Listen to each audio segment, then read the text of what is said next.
Ireland know a bonus point win would seal the tournament for them, but England may be lying in ambush. My name's Mark. Let's talk rugby.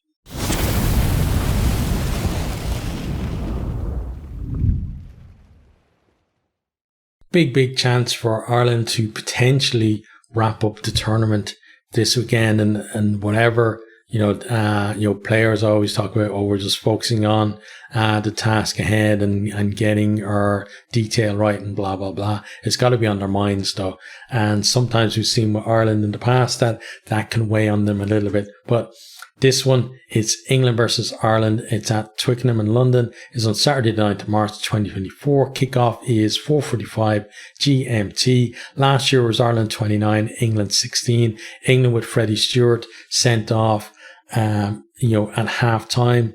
And, Ireland kind of struggled in their first half. Then they struggled as well to break down to 14 men. Eventually did get a bonus point win, but, it was one of, the last big performance that we saw from Johnny Sexton in an Ireland shirt to deliver that win and that Grand Slam for them last year as well.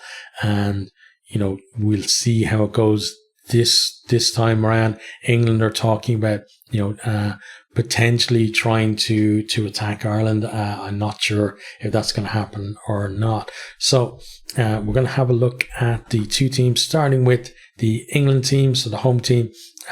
Front row is Ellis Genge, Jamie George and Dan Cole. Second row, Maro Itoje and George Martin. The back row is Ollie Chesham, Sam Underhill and Ben Earl. Then halfbacks, Alex Mitchell and George Ford. The left wing is Tommy Freeman. Centres, Ollie Lawrence and Henry Slade. Then right wing is Manuel Feyi-Waboso, and fullback is George Furbank. On the bench then we have Theo Dan, Joe Marler, Will Stewart, Chandler Cunningham South, Alex Dombrandt, Danny Kerr, Marcus Smith and Elliot Daly. Okay, so on to then the Ireland team. Front row is Andrew Porter, Dan Sheehan and Tyg Furlong. The second row, Joe McCarthy and Tyg Byrne. Back row, Peter O'Mahony, Josh van der Fleer, Caelan Doris. Halfbacks, Jameson Gibson Park and Jack Crowley. Left wing, James Lowe. Centres, Bundy Aki and Robbie Henshaw. Right wing, Calvin Nash. And fullback is Hugo Keenan. On the bench then, Ronan Kelleher, Keane Healy, Finlay Bealham, Ian Henderson, Ryan Baird, Jack Colan, Conor Murray and Kieran Frawley. Okay, so let's have a closer look at the England team. So the front row, Genge, George and Cole. No real surprises in there really. They have kind of, there isn't that much, I think, between the starting front row and the finishers. Is that what Eddie Jones used to call them? But I think these guys have established themselves certainly as being that little bit ahead of the guys who are coming off the bench. And, Jamie George, I think he's done well since he took over the captaincy.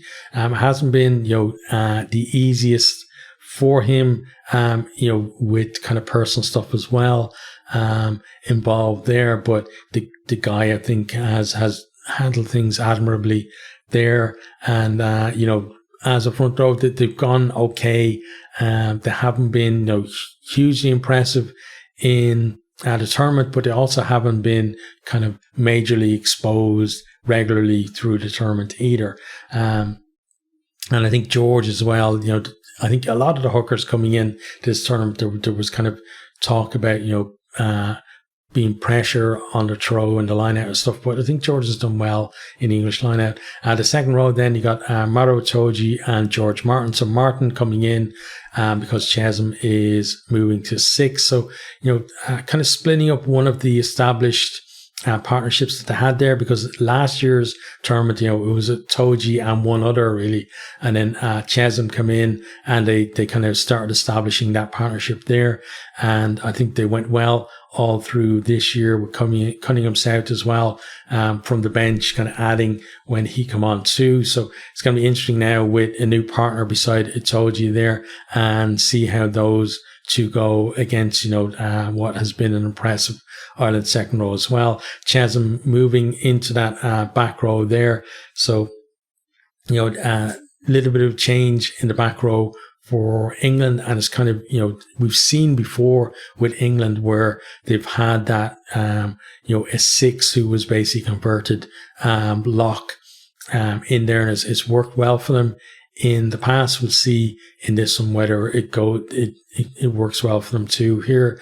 Then you got Sam Underhill there at 7, who has had a very good tournament, and then Ben Earl, who's been one of the standouts for them too. Alex Mitchell is back in at 9. 9 has been it's basically been a merry-go-round really in that 9 Shortbush side. George Ford is kind of a fixture in the team at this point.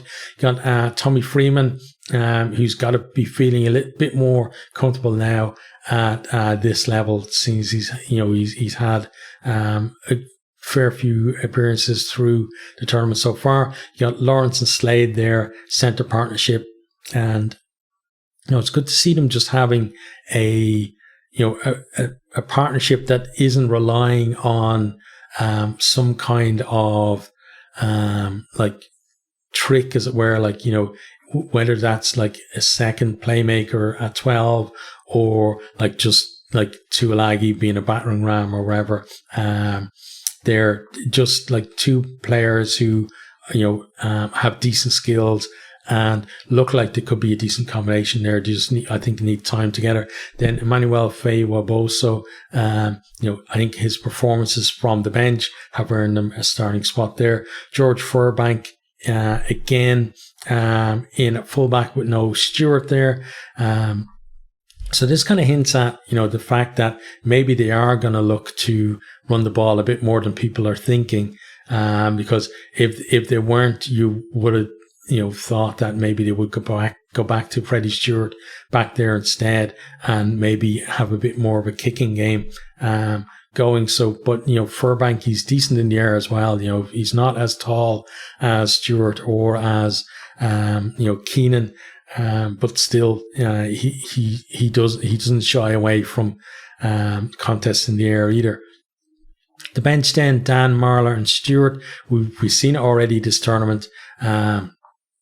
They can come on and they can lift the team, or they can come on and things can start going against them, and then heads go down a little bit, and things get away from them. So that's one of those ones where you just have to see if it's going to have a positive or negative impact on the team. Chandler Cunningham South has always had a positive impact off the bench, and maybe he was thinking, with Chesham switching to the back row, maybe he would be the guy to get that starting spot. But I think having his impact off the bench could be one of the big things for England in terms of, the game is actually tight going into that last quarter, and the likes of him come on and have a real positive in terms of, getting go forward, especially in contact and stuff like that. And then you have, some decent talent coming off the bench alongside him as well. That could help them cause what would be a big upset in this one. Alex Dombrandt there on the bench. He's one of those ones who, he seems to be in and out of the picture a lot. And, if he comes on and has a good game, then people are talking about, he should be starting at 6 or whatever. And then if he has a bad game, people are talking about he shouldn't be in the squad anymore. He's one of those players that he kind of divides opinion, I think. Then Danny Kerr covering 9. You got Marcus Smith back in the mix there as well, which is just going to, increase the calls for, especially, I think if they lose this one, you're going to see a lot of calls for Smith to get a start at 10 instead of Ford. And for me, Ford, he's had a decent tournament and he shouldn't be under pressure for his position as a starting 10 because he's done well. I think what has to happen is that all the other positions around him have to, in that back line, have to be kind of cemented up and, proper combinations getting in there and players just getting game time together under the belts. And then you're going to see he's the player who can bring the best out of that as well. Smith can give you kind of something out of nothing. But I think in terms of if you want a guy to make your attacking system work, in terms of just the system itself, I think Ford is a better guy. If you want someone who's going to pull the rabbit out of the hat, then obviously Marcus Smith is your guy in terms of the matchup between those two. But he is going to have undoubted impact from the bench there as well. Elliot Daly then, for me, I would have said he's one that you either start him or you kind of leave him out of your squad, and then you put maybe, a younger guy,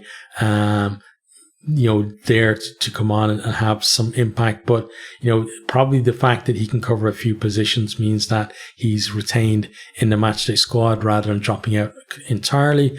Now let's have a close look at the Ireland team. So Porter, Sheehan, Furlong, Porter in much better form this year. Dan Sheehan is, at the moment of, I think, the form hooker in the tournament. Tyke Furlong, again, like Porter, coming back into some decent form. We've seen Porter being more impactful around the park as well.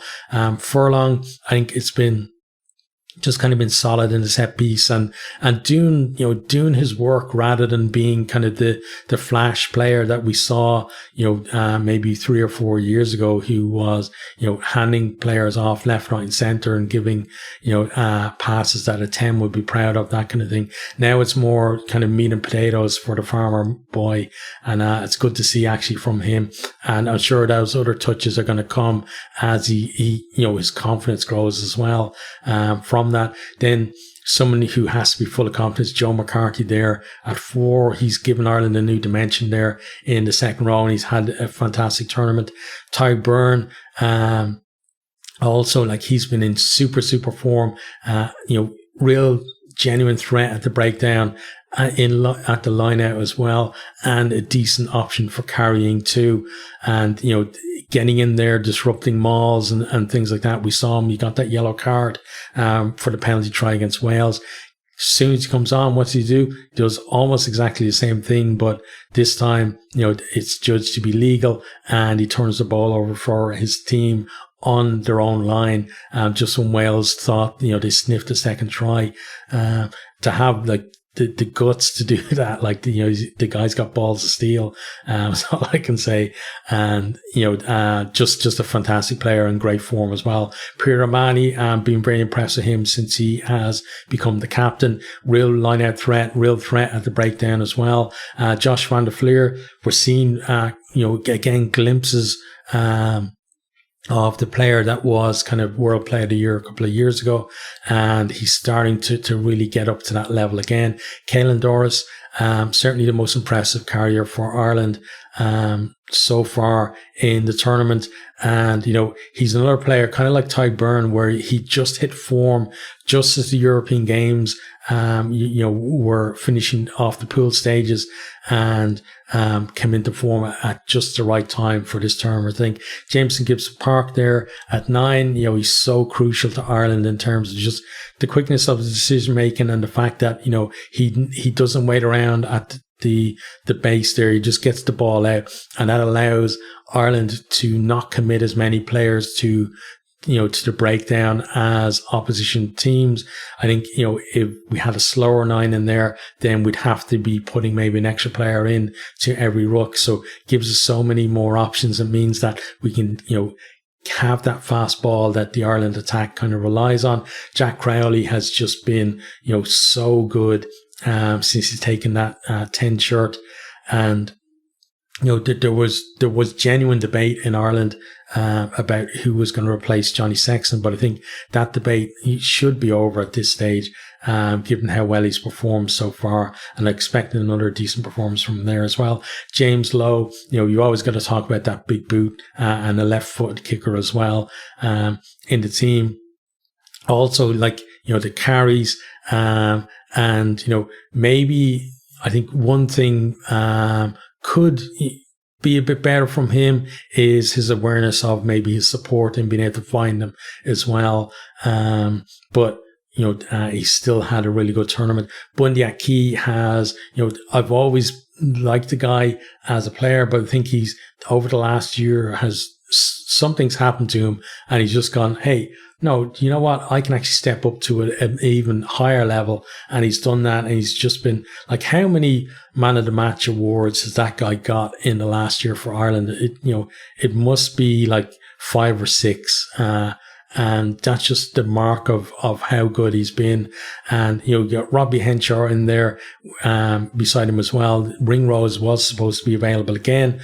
But whether they didn't want to risk him, or they just thought that Aki and Henshaw were going well together and didn't want to disrupt that. Either way, I think we have really good options at centre. And we got actually no Stuart McCluskey this week either. I think he's unlucky to miss out just because of other players coming back in and having more utility from the bench. Calvin Nash there on the wing has been quietly impressive, I think, through the tournament. Hugo Keenan coming back.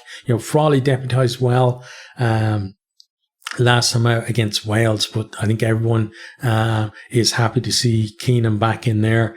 And, we're expecting him to come in and to just do what he does, just make it look effortless there at fullback. I'm sure England probably do have some kind of strategy to try and put him under pressure. We'll see how that works. But even if they do, I think that Keenan will come through that and still deliver positively for Ireland overall. Then you got the replacement front rowers, Kelleher. I think in a lot of other nations he would be the starting hooker. He's that good. Cian Healy, so great to see him back and just being, available, because I honestly thought his career was over when he missed out on the World Cup. Finlay Bealham back in, thanks as well. I think who was it? Somebody mentioned on the last round anyway that he was actually missing because he became a father, so congratulations for that. Thought Ollie Yeager actually deputised well for him, but it's nice to see him back in there. Ian Henderson also returning to the squad after that kind of finger trouble that he had. Going to give a lot of oomph from the bench as well. And I think he is somebody who needs to deliver that as well, because, you got no James Ryan this week. So Henderson is under a bit of pressure to actually keep that spot on the bench. Ryan Baird, who has impressed off the bench, as is Jack Conan, lovely soft hands from him and good, impacting, in terms of carrying into contact as well. Conor Murray, I think a lot of people would have expected for, this tournament that Craig Casey would be the backup 9, but Murray is just showing he's just evergreen. And then Kieran Frawley, who did so well, playing 15 last week, he just covers so many positions. It just makes sense that he has 23 on his back for this one.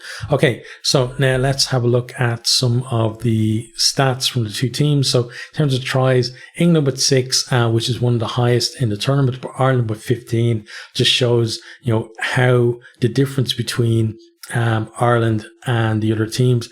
Then in terms of try scores, Dan Sheehan with 4, second highest score, I think, in the tournament.